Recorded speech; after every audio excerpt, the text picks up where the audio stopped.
하나님 말씀 다니엘 10장 11장 2절부터 보시겠습니다. 다니엘 11장 2절입니다.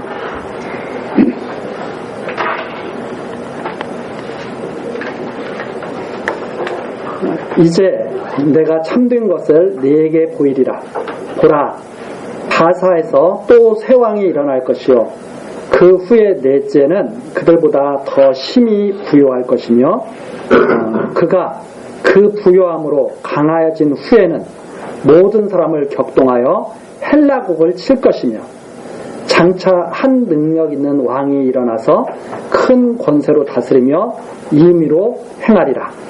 3절까지 4절까지 더 그죠? 그러나 그가 강성할 때 그 나라가 갈라져 서나 사방에 나뉠 것이나 그 자손에게로 돌아가지 아니할 것이요 또 자기가 주장하던 권세대로도 되지 아니하리니 이는 그 나라가 뽑혀서 이 위의 사람들에게로 돌아갈 것임이니라. 4절까지 내용입니다. 지금 이제 바사왕 고레스 3년에 다니엘에게 이제 이상이 나타나고 다니엘이 그것 때문에 힘들어하는 모습, 그리고 천사가 나타나서 다니엘에게 힘을 주고 그 다음에 하나님께서 장차 하시는 그 일에 대해서 깨닫게 하시는 내용이 지금 계속 이제 나타나 있습니다. 하나님께서 천사를 보내서 다니엘에게 장차 이루어질 일을 알게 하시죠. 그래서 그걸 기록하게 하시는데 제가 계속 말씀드리는 것 중에 하나가 뭐냐면, 사람들이 이런 다니엘서 같은 것을 보고 장래의 일이 어떻게 일어나는지 거기에 집중을 많이 합니다. 그래서 내일 일을 좀 알고 싶어가지고 그것을 알면 성경을 잘 아는 것으로 이렇게 오해를 하기도 하고 그러죠. 그러나 성경을 잘 안다는 하는 의미는 성경에 나타난 역사를 잘 아는 게 그것이 역사를 잘 알면 물론 유익하죠. 그러나 그것이 근본은 아닙니다. 성경을 우리가 잘 깨달았다고 하는 것은 하나님이 살아계신 것을 제가 확실히 잘 믿는다. 그리고 그 하나님이 어떤 분이시고 어떤 일을 하시는지 내가 잘 그걸 알 수 그걸 믿게 된다. 이것이 바로 성경을 잘 아는 거죠. 그러니까 성경을 잘 배웠다. 그러면 나 하나님 살아계신 거다 확신해. 나 그거 믿어. 그분이 여호와시고 그분이 그리스도를 이 땅에 보내셨어. 그래서 그리스도 말고는 우리에게 구원이 있을 수가 없어. 이거 아니면 성경 잘 아는 거예요. 그게 믿어지고 그러면. 그런데 그게 아니라 많은 사람들이 지식에 빠져버리죠. 그래서 마치 성경을 잘 아는 것이, 성경 내용을 잘 아는 것이 성경 잘 아는 것처럼 그 내용이 그 자체가 중요한 게 아니라 그 내용을 통해서 하나님을 깨달아 아는 것이 중요한 거죠. 그러나 이제 지금 다니엘서의 역사에 대한 내용이 나옵니다. 그럼 이제 그 역사에 잘못하면 혹 빠질 수가 있게 되는데 항상 우리가 그런 걸 염두에 두면서 왜 이 역사를 기록하게 했을까? 미리 왜 예언하고 이걸 기록해놓게 하셨을까? 하나님이 말씀하신 대로 이루시는 분임을 깨닫게 하시고 미리 정하신 대로 이루시는 분임을 알게 하시고 미리 정해서 말씀하셨다 이 말입니다. 미리 정하셨어요. 그래서 그걸 믿게 되면 시각이 달라지죠. 시각이 달라집니다. 사람들은 너무나 근시안적이잖아요. 저부터도 그렇죠. 너무나 근시안적이에요. 지금 당장 되어지는 일 보고 내게 유익한가 유익하지 않은가, 지금 당장 일어나는 일 보고 평가하려고 그러고, 그렇죠? 저 사람을 딱 만났을 때 저 사람을 만나면 나한테 유익이 될까 해가 될까, 당장 그것만 생각하죠. 그래서 사람을 볼 때 항상 어떤 식으로 보냐면 나에게 도움이 될 사람, 나에게 아무 도움이 안 될 사람, 있으나 마나한 사람, 저 사람은 절대 있어서는 안 될 사람, 이런 식으로 다 사람을 평가하고 보고 그러죠. 그런데 하나님께서는 왜 이 세상을 이렇게 다 만들어 놓으시고 모든 사람을 다 이렇게 만들어 놓으셨겠어요? 다 하나님 보시기에 다 있어야 될 사람들이에요. 그래서 다 나는 그 사람 안 만나고 싶었는데 그 사람하고 만났어요. 왜 그 사람하고 내가 만났을까요? 하나님이 그렇게 해야 당신이 정하신 일을 이루어 가시거든요. 그러니까 다 만장자 하시는 거예요. 그런 모든 것들 갖다가 인정하고 바라보면서 하나님만을 경외하는 그러한 삶을 살도록 하나님께서는 계속 우리를 역사하고 계시죠. 지금 이 역사를 보면서도 마찬가지입니다. 이제 이렇게 우리는 간단하게 이렇게 역사를 말하죠. 자, 바벨론.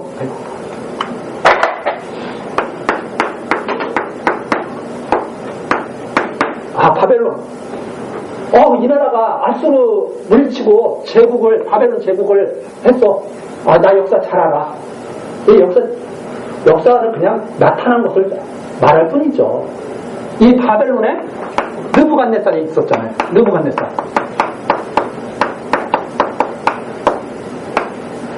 느부갓네살이 바벨론 왕으로 아수르 제국을 치고 유다, 예루살렘까지 멸망시킬 사람이에요. 이 느부갓네살이 바벨론의 왕이 되기까지는 어떤 역사가 있었을까요? 성경에 기록되지 않은 세상의 모든 역사를 다 담고 있습니다. 느부갓네살이 태어나기 위해서는 느부갓네살의 부모가 있었어야 될 거 아니에요. 그 느부갓네살의 부모가 만나기 위해서는 동시대에 태어났어야 될 거 아니에요. 한번 그렇게 해서 쭉 한번 펼쳐나가 보십시오. 어디까지 가요? 그거 다 담을 수 있어요? 성경책에 다 담을 수 없어요. 하나님이 하시는 일을 성경책에 다 기록할 수도 없어요. 하나님으로부터 시작됩니다. 그런데 그 일이 느부갓네살로 딱 우리는 그때 이거 딱 보고 느부갓네살이 바벨론 왕이 돼가지고 예루살렘 무너뜨렸어. 나 다 알았어. 하나님의 섭리하시는 것도 하나도 생각하지 않고 있습니다.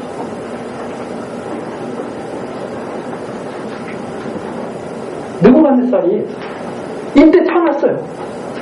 하나님 역사하셔서. 그 역사를 이루기 위해서 하나님은 우리가 알지 못하던 신묘막측한 모든 일을 다 해나가고 있어요. 그래서 다 이때 바벨론의 왕이 되게 해서 아수르를 무너뜨리게 하고 예루살렘 다 무너뜨려서 포로로 다 잡아버렸어요. 그리고 시간이 흘렀습니다. 하나님이 뭐 하고 계셨겠어요? 그 다음 일어날 나라를 준비하고 하나님은 다 정하신 대로 이끌어가고 계신 거예요. 메대 바사가 나타났습니다.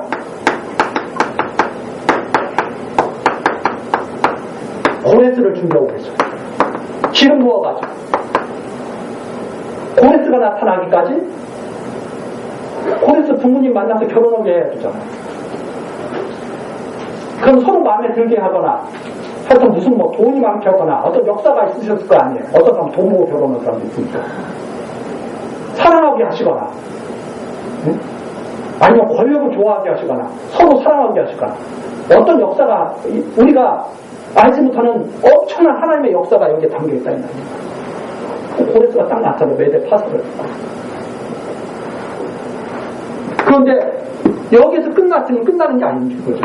하나님은 바벨론을 세우고 메대 바사를 세우고 헬라를 세우는 것이 목적이 아니에요. 헬라에는 알렉산더가 나오잖아요.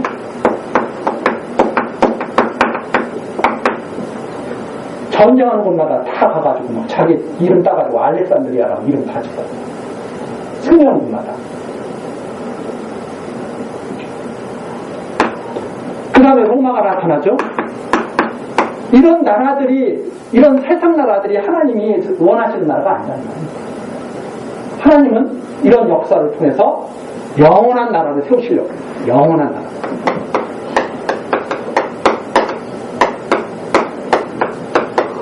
이 영원한 나라가 바로 이때 온다.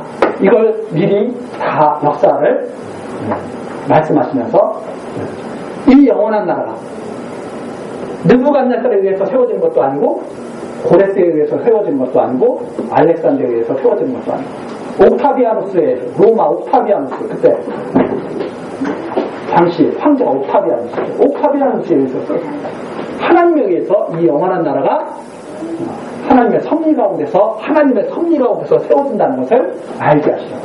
하나님의 섭리 가운데 우리가 하나님의 섭리 가운데서 하나님 백성 되듯이 영원한 나라가 하나님의 섭리 가운데서 세워진다는 것을 깨닫게 하시려는 역사가 여기에 담겨있습니다. 그런데 우리는 너무나 간단한 거죠. 하나님이 이렇게 하셨어.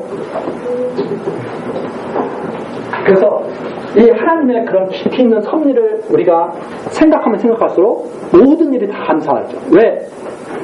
이 일을 위해서 얼마나 많은 사람들이 만나고 헤어지고 결혼하고 이별하고 그랬겠어요. 그래서 이렇게 된 거예요. 지금도 이 역사가 우리 가운데서도 그대로 하나님께서 섭리하시는 것이 믿어져야 되는 거죠. 이걸 다 제대로 이해했다면. 그렇잖아요? 우리가 이 자리에 같이, 제가 항상 말씀드렸잖아요. 이 자리에 같이 있기 위해서 얼마나 많은 사람들이 만나고 헤어지고 그랬겠어요. 그래서 이 자리에 우리가 존재하게 되는 거예요. 그게 하나님의 역사, 영원한 나라를 세우시기 위한 역사 속에서. 그래서 한 사람 한 사람을 그냥 허투루 봐서는 안 됩니다. 아, 이게 하나님의 뜻이 다 담겨있는 그런 하나님의 말씀 가운데서 나타난 일들이죠.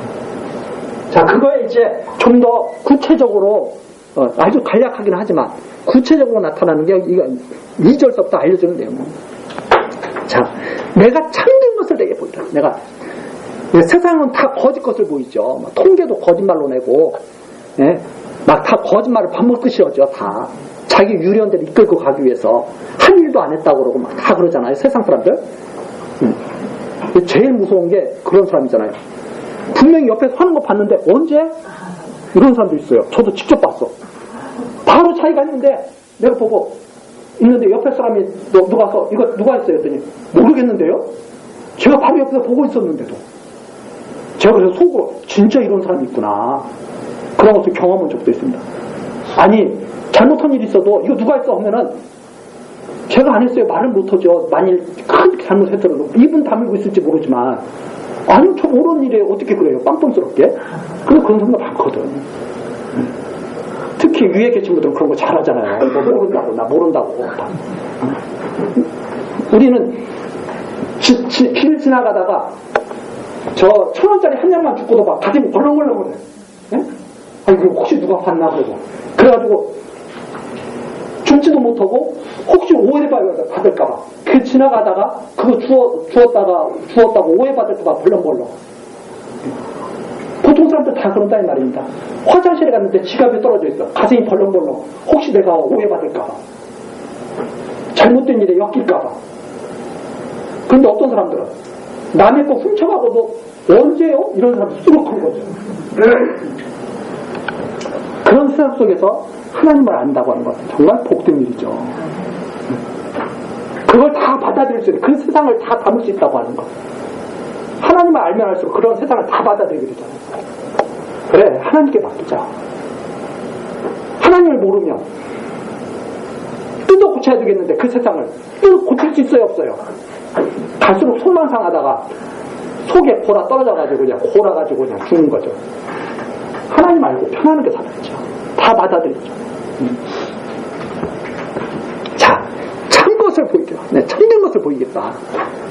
보라, 바사에서 또 새 왕이 일어날 것이다. 바사에서. 네? 지금 고레스 3년인데 바사에서 또 새 왕이 일어날 거다 이 말입니다. 새 왕이 일어나는데 우리 역사에 안 나오죠. 이 성경책에는 안 나오죠. 새 왕의 이름이. 그런데 이제 일반 역사에서 쭉 찾아보면 새 왕의 이름들이 나와요. 캄비세스, 스멜디스, 다리오 이런 왕들이 일어납니다.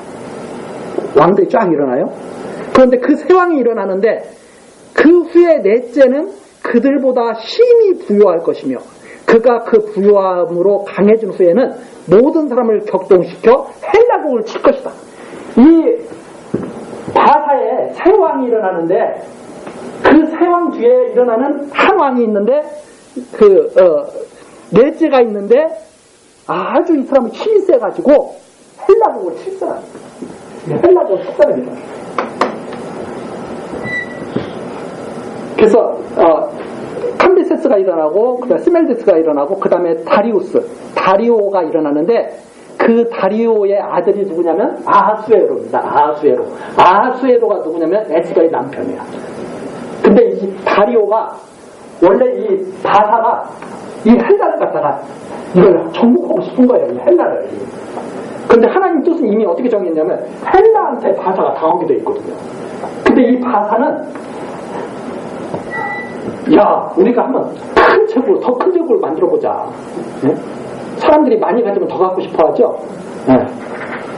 많이 가지면 더 갖고 싶어요. 욕심이 이거 한번 쳐서 가고 싶은 거예요. 그래서 다리우스가 헬라를 치러 갑니다. 근데 안타깝게도 정복을 못하고 그리스에게 그게 바로 아테네 전쟁입니다. 그리스에게 그것은 뜻을 이루지 못한 거예요. 뜻을 이루지 못하니까 그 아들이 아버지의 뜻을 내가 이루어야 되겠다, 이렇게 생각을 한 거예요.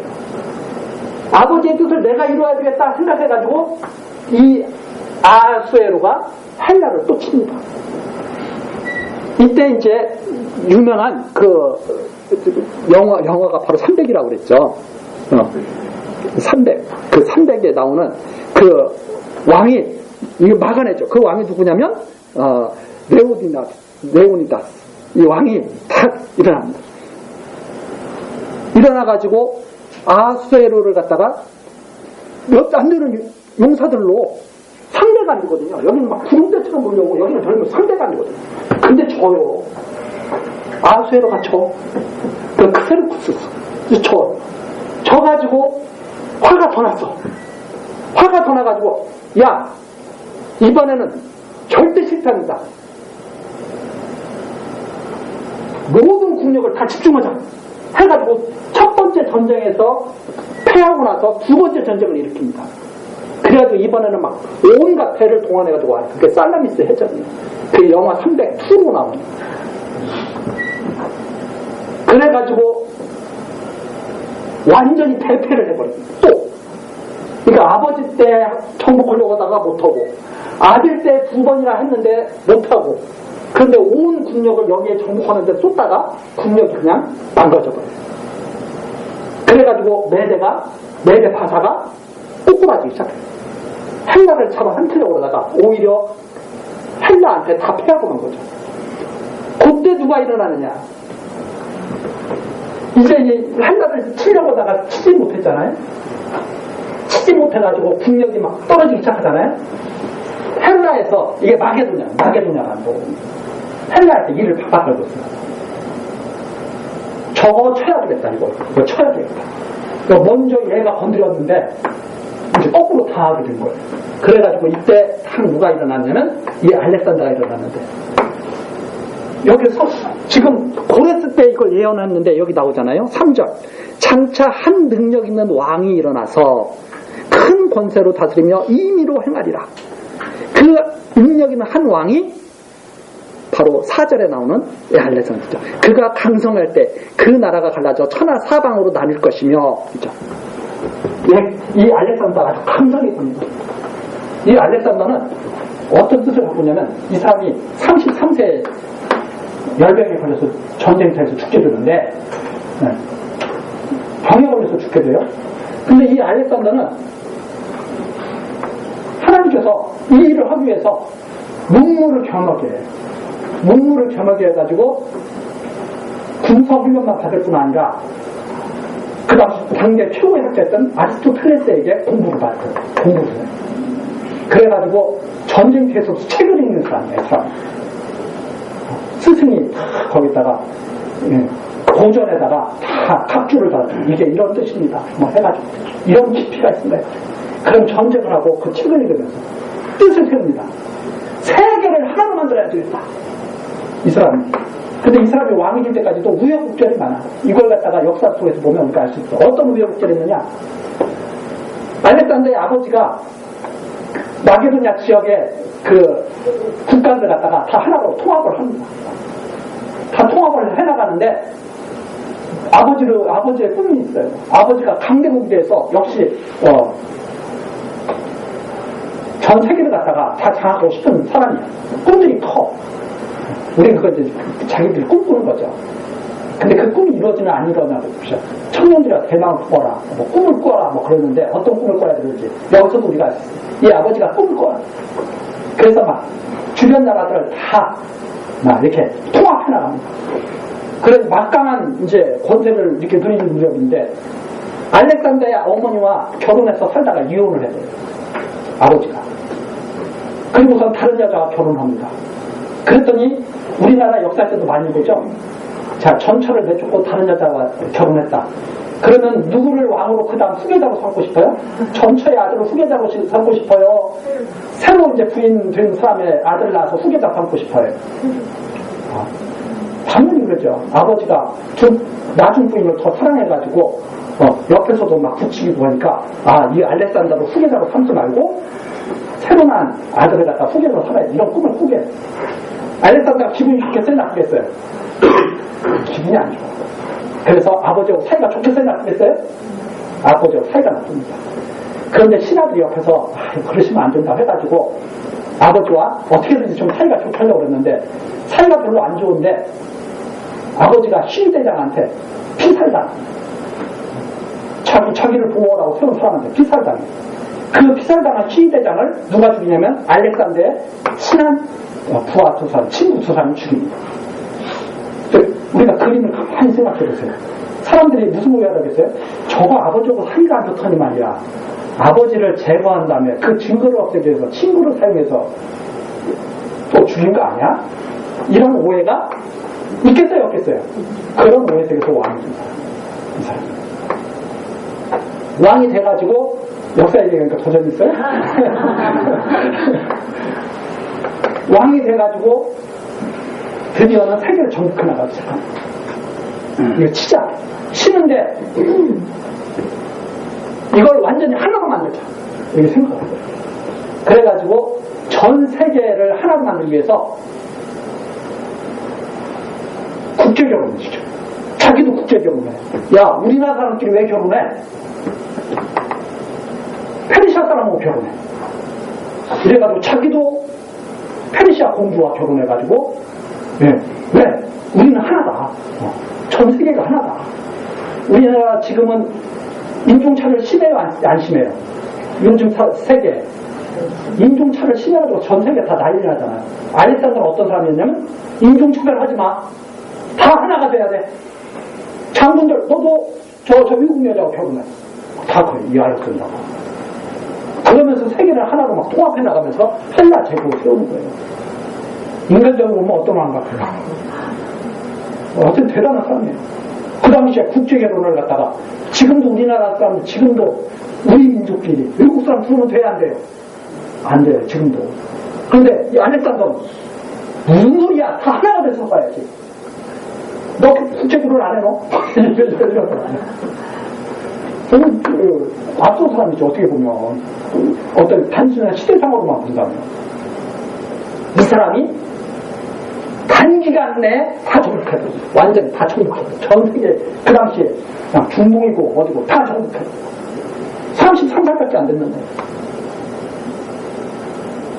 그리고선 자기 꿈을 이루려고 딱 생각했는데 병 걸려서 딱 죽어버려요. 33세. 태어난 자식들이 있죠.